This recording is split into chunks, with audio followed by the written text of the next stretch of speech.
Hello students, मैं रूपाली वर्मा फिर से आ गई आपके लिए एक नया अध्याय लेकर। आज जो अध्याय लेकर आई हूँ वो क्लास 10th के हमारे प्यारे प्यारे कोर्स बी के बच्चों के लिए है। कोर्स बी में हम अपनी बुक पढ़ रहे हैं स्पर्श भाग 2। स्पर्श भाग 2 के हम जो है ये काव्य खंड का अध्याय पढ़ रहे हैं। सबसे पहले तो काव्य खंड के हम आखिरी अध्याय आत्मत्राण पर आ चुके हैं। इस कविता को हमारे सामने प्रस्तुत किया है रविंद्रनाथ ठाकुर ने, जिन्हें हम रविंद्रनाथ टैगोर के नाम से भी जानते हैं। तो आज जो हम वीडियो देखेंगे इसमें हम इसकी पूरी संपूर्ण व्याख्या तो हम पढ़ेंगे ही, लाइन बाय लाइन अर्थ भी पढ़ेंगे, लेकिन उससे पहले हम ये देखते हैं कि और हम क्या पढ़ने वाले हैं। सबसे पहले हम कवि परिचय पढ़ेंगे, अर्थात रविंद्रनाथ ठाकुर जी के बारे में हम पूरा डिटेल से समझेंगे कि उनका जन्म कहाँ हुआ, उनकी कैसी एजुकेशन रही, क्या रहा, उनकी मृत्यु कहाँ हुई, सब कुछ। फिर पाठ की रूपरेखा देखेंगे, यानी कि ये कविता जो है वो हमें क्या समझाने वाली है, क्या बताने वाली है, ये सब कुछ देखेंगे। फिर संपूर्ण व्याख्या देखेंगे, यानी कि जितनी भी लाइन्स हैं उनके लाइन वाइज अर्थ क्लियर करने के बाद मैं आपके उनके भावार्थ भी बताऊंगी, और फिर हर एक भावार्थ के साथ आपको काव्य सौंदर्य भी मिलेगा। तो सबसे पहले हमारे कवि रविंद्रनाथ ठाकुर जी। रविंद्रनाथ ठाकुर का जन्म 7 मई 1861 यानी कि 1861 में बंगाल के एक संपन्न परिवार में हुआ था। ये नोबेल पुरस्कार पाने वाले प्रथम भारतीय थे। बैरिस्ट्री पढ़ने के लिए विदेश भी गए, परंतु परीक्षा दिए बिना ही वापस लौट आए। रविन्द्रनाथ को प्रकृति से गहरा लगाव था। रविन्द्रनाथ की रचनाओं में लोक संस्कृति का स्वर मुख्य रूप से मुखरित होता है। इन्होंने लगभग 1000 कविताएं और 2000 गीत लिखे। चित्रकला, संगीत और भाव नृत्य के प्रति इनका विशेष अनुराग था। अब आप देख रहे हैं ना कि वो सिर्फ लेखन कार्य में नहीं रहे, वो चित्रकला और संगीत के क्षेत्र में भी, और नृत्य संगीत मतलब भाव संगीत यानी कि भावों के जरिए जो नृत्य होता है उसको भी, उसमें भी इनका क्षेत्र रहा है, जिस कारण रविंद्र संगीत कला नाम की एक अलग धारा का सूत्रपात हुआ। हम सभी जानते हैं रविंद्र संगीत एक अलग ही संगीत है, आप सुनेंगे उनके नाम से ही एक अलग संगीत निकलता है, रविंद्र संगीत। बंगाल में ये बहुत ही ज़्यादा फेमस है, आप चाहें तो इसे अभी भी सुन सकते हैं। इन्होंने शांति निकेतन नाम की एक शैक्षिक और सांस्कृतिक संस्था की भी स्थापना करी। तो शांति निकेतन से तो आप सभी लोग प्रचलित होंगे, तो इसके संस्थापक रहे रविन्द्रनाथ ठाकुर जी। रविन्द्रनाथ ठाकुर की प्रमुख कृतियां नैवेद्य, पूर्वी बलाक, क्षणिका, चित्र और संध्या गीत, काबुली वाला और सैकड़ों अन्य कहानियां हैं। उपन्यास है उनका गोरा, घने बाइरे, रविंद्र के निबंध हैं। इनका देहावसान 7 अगस्त 1941 को हो गया था। तो ये तो रहा रविन्द्रनाथ ठाकुर जी का जीवन परिचय। अब आ जाते हैं इस पूरे पाठ की रूपरेखा, यानी कि हम कविता के बारे में जानते हैं। रविन्द्रनाथ ठाकुर की प्रमुख कविता आ का बांग्ला में हिंदी में अनुवाद आचार्य हजारी प्रसाद द्विवेदी जी ने किया है। यानी कि जो कविता हम पढ़ रहे हैं ये बेसिकली लिखी किसमें गई है, बांग्ला में लिखी गई है, लेकिन इसका हिंदी अनुवाद हजारी प्रसाद द्विवेदी जी ने किया है। द्विवेदी जी का हिंदी साहित्य को समृद्ध करने में अपूर्व योगदान है। यानी कि उन्होंने सिर्फ हिंदी में लिखी गई ही साहित्य को नहीं, भाई हिंदी में जो भाषा में लिखा जाएगा वही उसी भाषा का साहित्य जो है वो सुदृढ़ होता है, लेकिन हजारी प्रसाद द्विवेदी ने क्या किया, हिंदी साहित्य के इतिहास को सुदृढ़ बनाने के लिए दूसरी भाषाओं की भी जो कविताएं और रचनाएं रही उनका भी अनुवाद करके हिंदी साहित्य को समृद्ध किया, यानी कि उसको फला फूला। प्रस्तुत कविता में कवि गुरु मानते हैं कि प्रभु में सब कुछ संभव कर देने का सामर्थ्य है। हम भी सभी मानते हैं कि ईश्वर सब कुछ करने की क्षमता रखते हैं, लेकिन वही सब कुछ ना करे, यानी कि हम उनको मना कर दें कि वो कुछ ना करे। किसी भी आपदा विपदा में, किसी भी द्वंद्व में सफल होने के लिए मनुष्य स्वयं संघर्ष करे, यानी कि हम उनसे हेल्प नहीं मांगेंगे, हम खुद संघर्ष करें, क्योंकि हम मनुष्य का पृथ्वी पर जन्म क्यों हुआ है, कर्म के रूप में हुआ है, उसे कर्म करना है। प्रभु केवल उसे संघर्ष करने की शक्ति प्रदान करे।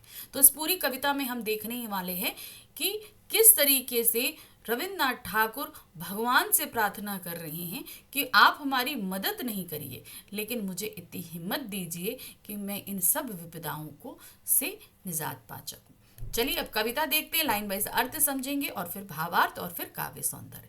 पहला काव्यांश है सॉरी विपदाओं से मुझे बचाओ यह मेरी प्रार्थना नहीं, केवल इतना हो करुणामय, कभी न विपदा में मैं पाऊं भय। दुख ताप में व्यथित चित्त को ना दो सांत्वना नहीं सही, पर इतना हो वे करुणामय, दुख को मैं कर सकूं सदा जय। तो अब यहाँ पर ईश्वर से प्रार्थना करते हुए रविन्द्रनाथ ठाकुर जी कह रहे हैं, कवि कह रहे हैं, विपदाओं से मुझे बचाओ यह मेरी प्रार्थना नहीं, कि मेरे ऊपर कोई मुसीबत आए तो मुझे इससे बचा लो, मैं ये प्रार्थना आपसे नहीं करता, केवल इतना हो करुणा में, कभी ना विपदा में पाऊं मैं आपसे प्रार्थना करता हूं कि मैं आपसे प्रार्थना करते हुए कहता हूं कि जब मेरे ऊपर मुसीबत आए तो मुझे किसी तरह का डर ना लगे। मतलब मेरे ऊपर विपदाएं आए, ऐसा विपदाएं ना आए, मैं ऐसी कोई प्रार्थना आपसे नहीं करता, या इन विपदाओं से मुझे बचाओ मैं ये भी आपसे प्रार्थना नहीं करता। मैं सिर्फ इतनी प्रार्थना करता हूं कि जब मेरे ऊपर विपदाएं अर्थात मुसीबतें आए तो उस समय मुझे किसी भी चीज का डर ना लगे, मुझे इन मुसीबतों से डर ना लगे। दुख ताप से व्यथित चित्त को ना सांत्वना नहीं सही, यानी कि दुख को, तकलीफों को, इस सहने वाले हृदय को आप सांत्वना ना दो ना सही, पर इतना होवे करुणा में, दुख को मैं कर सकूं सदा जय। मैं ये नहीं कहता कि मेरे ऊपर जो तकलीफ आ रही है, दुख आ रहा है, इसमें आप मेरे दिल को सांत्वना दो, दिलासा दो कि आगे सब कुछ सही होगा। मैं ये नहीं कहता। मैं क्या कहता हूं कि बस इतना करो कि मेरे ऊपर इतना हाथ रखो, इतनी मेरे अंदर हिम्मत दो कि मैं इन विपदाओं से लड़कर हमेशा विजय को प्राप्त करूं। चलिए अब इसकी भावार्थ देखिए। कवि प्रभु से कहता है, हे प्रभु, मेरी आपसे यह प्रार्थना नहीं कि मुसीबतों से आप मुझे बचाएं या मेरी रक्षा करें। मैं तो केवल इतना चाहता हूं कि जब कभी भी मुझ पर कोई विपत्ति आए तो मैं बिना डरे आपका सामना कर सकूं। हे करुणा में, मैं ये नहीं चाहता कि जब कभी विपदाओं की पीड़ा से मेरा मन दुखी हो, व्याकुल हो, तो आप मुझे सांत्वना दें। मैं अपने दुखों को स्वयं सहन कर लूंगा, परंतु हे करुणा में प्रभु, मैं ऐसे कष्टकारी समय में केवल इतना चाहता हूं कि उन दुखों पर विजय प्राप्त कर सकूं। आप मुझे इतनी शक्ति दें। मतलब मैं उन सारे दुखों से निजात नहीं चाहता, उनसे लड़ना चाहता हूं और लड़कर मैं विजय प्राप्त करूं, इतनी आप मुझे शक्ति दीजिए। अब इन पंक्तियों का काव्य सौंदर्य देखिए। भाषा सरल, सहज एवं सुबोध है, जो भावाभिव्यक्ति से पूर्णता सक्षम है। ठीक है, भाषा के भावानुकूलता का गुण विद्यमान है, यानी कि वो भावों को अच्छी तरह व्यक्त करने में सक्षम है। जिस भाषा का इस्तेमाल किया गया है वो भाषा पूरी तरीके से सक्षम है, जिससे जो भाव कवि के हैं वो निकलकर सामने आए। काव्यांश में तत्सम शब्दों का बहुतायत में प्रयोग हुआ है, यानी कि संस्कृत निष्ठ शब्द है। सकूं सदा में सावर्ण की पुनरावृत्ति होने के कारण यहाँ अनुप्रास अलंकार है। चलिए आगे पंक्तियां देखते हैं। दूसरा काव्यांश है, कोई नहीं सहायक ना मिले तो अपना बल पौरुष ना हिले, हानि उठानी पड़े जगत में लाभ अगर वंचना रही, तो भी मन में ना मानू छै, मेरा त्राण करो अनुदित तुम यह मेरी प्रार्थना नहीं, बस इतना होवे करुणा में तरने की हो शक्ति अनामय, मेरा भार अगर लघु करके ना दो सांत्वना नहीं सही, केवल इतना रखना अनुनय बहन कर सकूं इसको निर्भय। तो यहां पर क्या कह रहे हैं अब आगे कवि, कोई नहीं सहायक मिले तो अपना बल पौरुष ना हिले, यानी कि जब मेरे ऊपर विपत्ति आए तो उस विपत्ति में अगर मुझे किसी से सहायता ना मिले, किसी से मुझे हेल्प ना मिले, तो तब भी मतलब मैं तो अकेला रहूंगा जब मुझे किसी की मदद नहीं मिलेगी, तो उस कंडीशन में भी मेरा पौरुष ना हिले, अर्थात मेरी हिम्मत जो है वो डगमगाने ना पाए। हानि उठानी पड़े जगत में लाभ अगर वंचना रही, तो भी मन में ना मानू छै, अर्थात मैं अगर किसी भी काम में मुझे हानि उठानी पड़े और मुझे लाभ प्राप्त ना हो, तो मैं अपने मन में उस हानि को लेकर किसी भी तरह का पश्चाताप ना करूं, इतनी मेरे ऊपर कृपा करना। यानी कि मुझे हुई हानि का कोई भी पश्चाताप नहीं होना चाहिए, इतनी आप दया कर दीजिए। मेरा त्राण करो अनुदित तुम, यह मेरी प्रार्थना नहीं, बस इतना होवे करुणा में, तरने की हो शक्ति अनामय।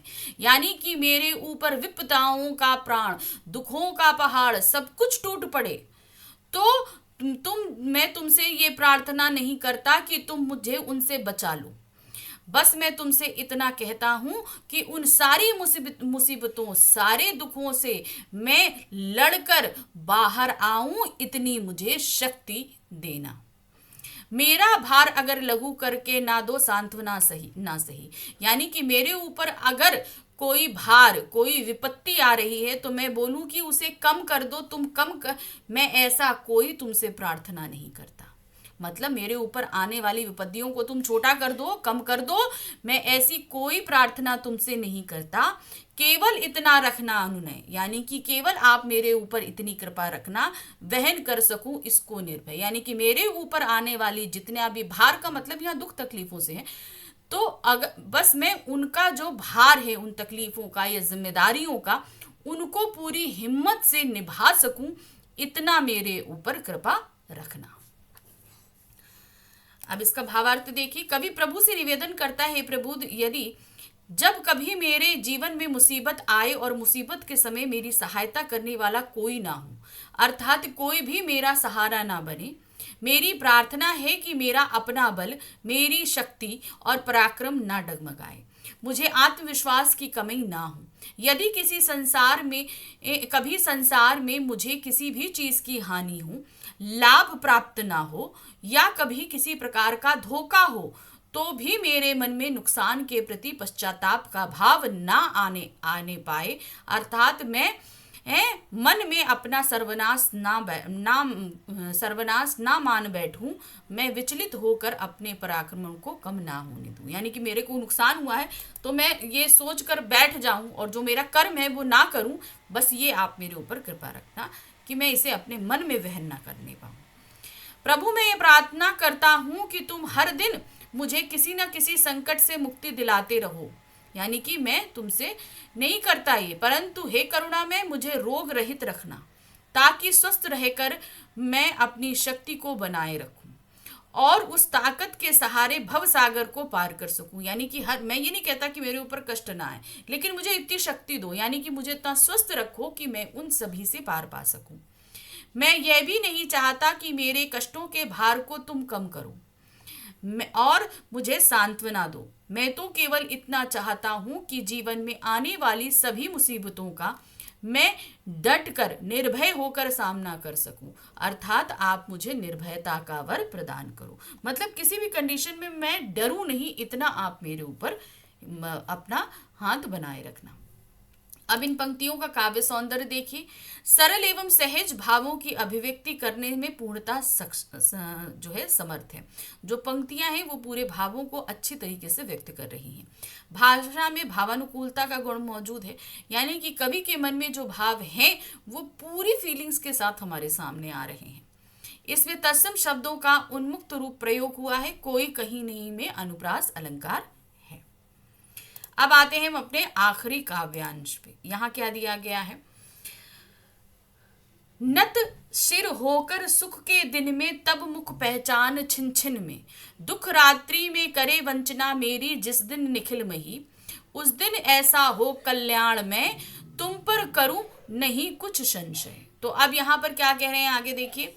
नत सिर होकर सुख के दिन में, तब मुख पहचान छिन छिन में, अर्थात क्या कह रहे हैं कि सुख के दिन में भी, अब हम लोग अक्सर क्या होते हैं, प्रभु को याद करते हैं दुख के दिनों में, लेकिन वो क्या कह रहे हैं कि जब सुख के दिन हो तब भी मैं आपके हर पल में, तो तब मुख पहचान छिन छिन में, यानी कि उस सुख के दिनों में भी हर पल में तुम्हें याद करता रहूं, इतनी मेरे ऊपर कृपा रखना। यानी सुख के दिनों में भी मैं पल पल आपको याद करना चाहता हूं। दुख रात्रि में करे वंचना मेरी, जिस दिन निखिलमयी, यानी कि मेरे ऊपर जब दुखों का पहाड़ हो और चारों तरफ ये संसार जो है मेरी जो है उपहास कर रहा हो या मेरी बुराई कर रहा हो, उस दिन ऐसा हो करुणा में, तुम पर करूं नहीं कुछ संशय। यानी कि सब कुछ मेरा लुट जाए, मेरा पूरा संसार मेरा विरोधी हो जाए, मेरे बुराइयां करने लगे, लेकिन बस मेरे ऊपर इतनी कृपा रखना कि मैं किसी भी हाल में आपके ऊपर शक नहीं करने पाऊं कि आप हैं भी कि नहीं है, आपका अस्तित्व है भी कि नहीं है। इस कंडीशन में मैं नहीं आना चाहता हूं, आप मेरे ऊपर इतनी कृपा रखिएगा। इन पंक्तियों का भावार्थ, कवि करुणा में प्रभु से निवेदन करता है, हे प्रभु, मेरी कामना है कि जब कभी मेरे जीवन में सुखों के दिनों का आगमन हो तो हर दिन एक एक पल में तुम्हारा स्मरण करना चाहता हूँ, यानी कि सुख के दिनों में भी हर पल मैं आपको याद करता रहूं, इतनी मेरे ऊपर कृपा रखना। एक क्षण के लिए भी तुम्हें विस्मृत ना करूं। दुख से भरी रातों में चाहे संपूर्ण सृष्टि से मुझे धोखा मिले, तब भी मेरे मन में आपके प्रति कोई संदेह ना हो, अपने दुखों के लिए आपको दोषी ना ठहराऊं। हे प्रभु, करुणा में मुझ पर ऐसी कृपा दृष्टि रखो कि मेरे मन में तुम्हारे प्रति आस्था और विश्वास सदा बना रहे। यानी कि जो मैं आस्था विश्वास आपके ऊपर रखता हूं, वो कोई भी हालात ऐसे ना बने जिनसे वो आस्था या विश्वास डगमगाए, वो हमेशा बना रहे, इतनी आप हम पर कृपा रखिएगा। इन पंक्तियों का भाव काव्य सौंदर्य देखिए। सरल सुबोध एवं सहज भाषा के अंतर्गत भावानुकूलता का गुण विद्यमान है। भाषा भावों की अभिव्यक्ति करने में पूर्णतः सक्षम है। इसमें तत्सम शब्दों की आवश्यकता अनुसार प्रयोग किया गया है। छिन छिन में पुनरुक्ति प्रकाश अलंकार उपस्थित है। प्रस्तुत काव्यांश छंद युक्त है, यानी कि इसमें छंद का इस्तेमाल हुआ है। देखिए छंद क्या है, में हुआ है, ठीक है ना। तो आप देख रहे हैं यहाँ पर, इसलिए यहाँ पर छंद है। करुणा में संशय, यहाँ पर आपको छंद मिल रहा है, तो इसको छंद युक्त कहा गया है। याद रखिए, जो काव्य सौंदर्य होते हैं वो लगभग सभी पंक्तियों में एक रहते हैं, बस कुछ पंक्तियां जैसे कि अलंकार से संबंधित हो वो आपकी थोड़ी सी अलग होती हैं। तो यहाँ पर हमारा ये काव्य जो खंड था वो समाप्त हुआ। अब हमारा जो नेक्स्ट वीडियो आएगा वो हमारे गद्य खंड से संबंधित रहेगा, और हमारे गद्य खंड का पहला अध्याय रहेगा बड़े भाई साहब। तो मिलते हैं नेक्स्ट वीडियो में गद्य खंड के साथ में। Thank you for watching, bye bye.